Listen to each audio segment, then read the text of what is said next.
Many of us dream about touching the sky. What if we took that dream a step further and constructed a building that reaches space?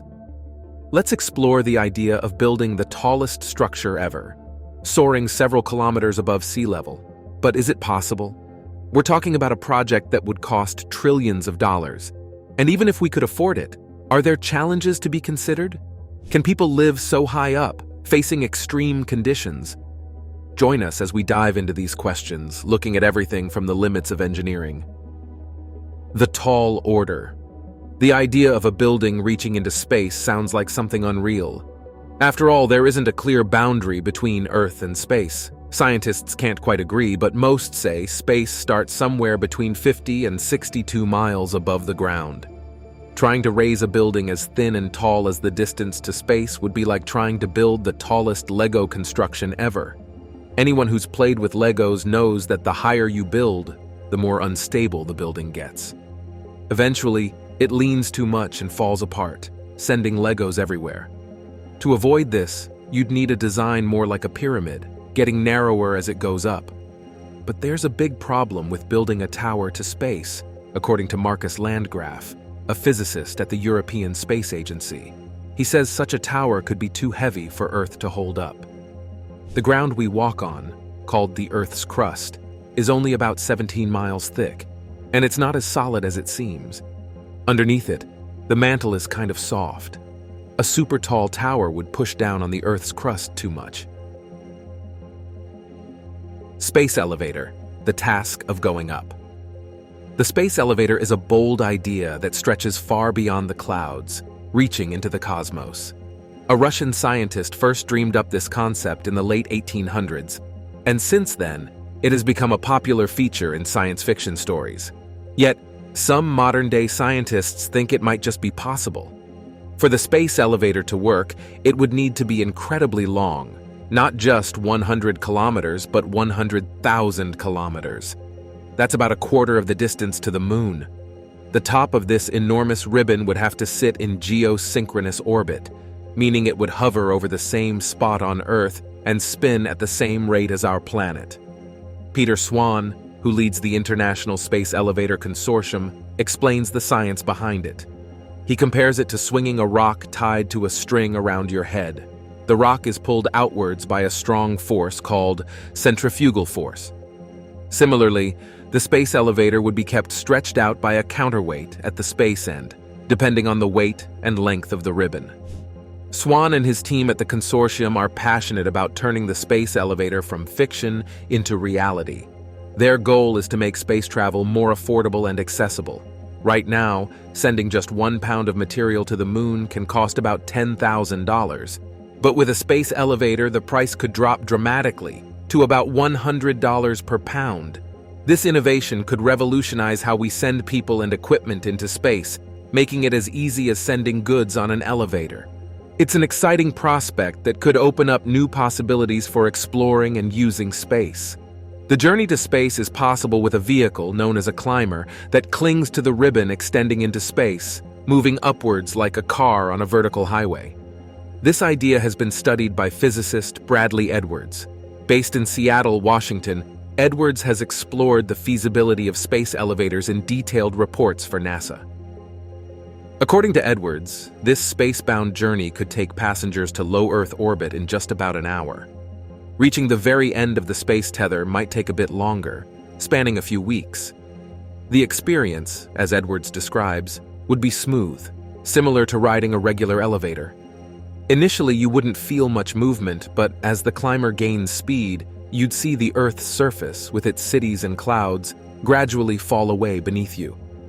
As the climber ascends, your surroundings will transform dramatically.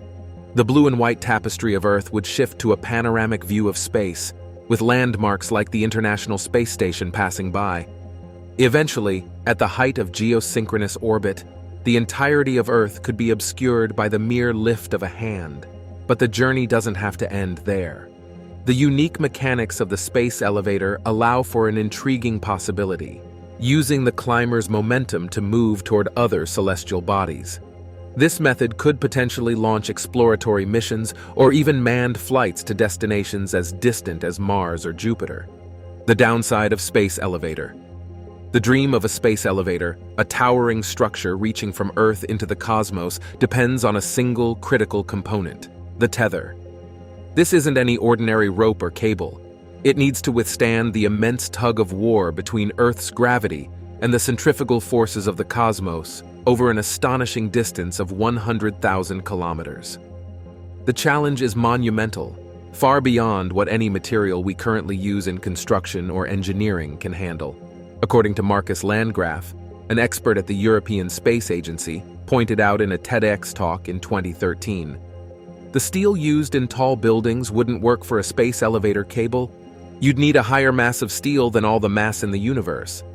This shows the impossibility of using conventional materials for such an endeavor. Carbon nanotubes are a marvel of modern materials science. Virginia Davis, a chemical engineer at Auburn University, Alabama, sheds light on why these nanoscale structures could be the key. Carbon nanotubes are one of the strongest materials we know about, she says. Their unique makeup, similar to a chain-link fence rolled into a tube, but composed entirely of carbon atoms, gives them extraordinary strength while remaining incredibly lightweight. Despite the promise of carbon nanotubes and graphene, another formidable carbon material, we've yet to scale these materials to the lengths required for a space elevator. We already can make fibers and cables and ribbons out of carbon nanotubes, Davis notes, but the challenge of extending these materials to tens of thousands of kilometers remains daunting. Bradley Edwards, a physicist who has looked into the feasibility of space elevators, has calculated that the tether would need to possess a strength of about 63 gigapascals. This figure is staggering, dwarfing the strength of steel and even surpassing the strength of Kevlar, known for its use in bulletproof vests. While carbon nanotubes theoretically have the potential to meet this requirement, it wasn't until 2018 that researchers succeeded in creating a carbon nanotube bundle exceeding this strength threshold. However, the journey from a bundle of carbon nanotubes to a full-scale space elevator ribbon involves more than achieving the necessary strength. The way the material is woven, the presence of defects like missing atoms, and the integration of other materials will all play crucial roles in the ribbon's overall durability. Moreover, the space elevator must be engineered to withstand a myriad of hazards, from lightning strikes on Earth to the constant threat of space debris. Virginia Davis acknowledges the long road ahead, but she remains optimistic. Certainly, there's a long way to go, she admits. Yet she also reminds us of the boundary between fiction and reality, and how it has blurred over time. But a lot of things that we used to think of as science fiction, which is where this idea started, have become science fact. The major obstacles of building towards space. Building towards space is an ambitious dream that faces several major obstacles. One of the first hurdles is the extreme cold encountered as you move away from Earth's surface. Space is incredibly cold, with temperatures in some areas dropping to minus 270 degrees Celsius.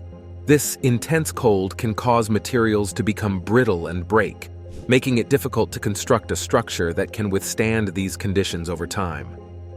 Another significant obstacle is the winds in space.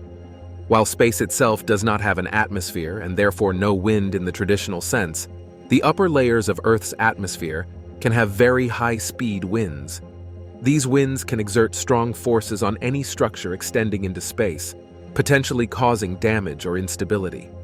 Designing a structure that can withstand these forces is a complex engineering challenge. Air pressure, or rather the lack of it, is also a major concern.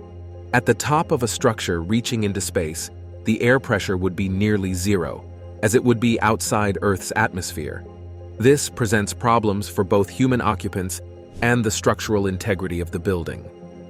Human occupants would need a pressurized environment to survive, and the structure would need to be designed to handle the pressure differences between the inside and the vacuum of space.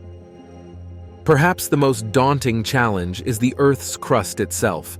The Earth's crust is not solid rock all the way through, but includes layers of magma and other materials that are not capable of supporting immense weight. Building a structure that reaches into space would require a foundation capable of withstanding not just the weight of the building, but also the additional forces exerted on it by gravity, the Earth's rotation, and other factors. There's a real risk that such a structure could sink into the Earth's crust, much like a heavy building might sink into soft soil. Do you think there is a better way to reach space? Let us know in the comments section below. If you enjoyed this video, do not forget to like, share, and subscribe.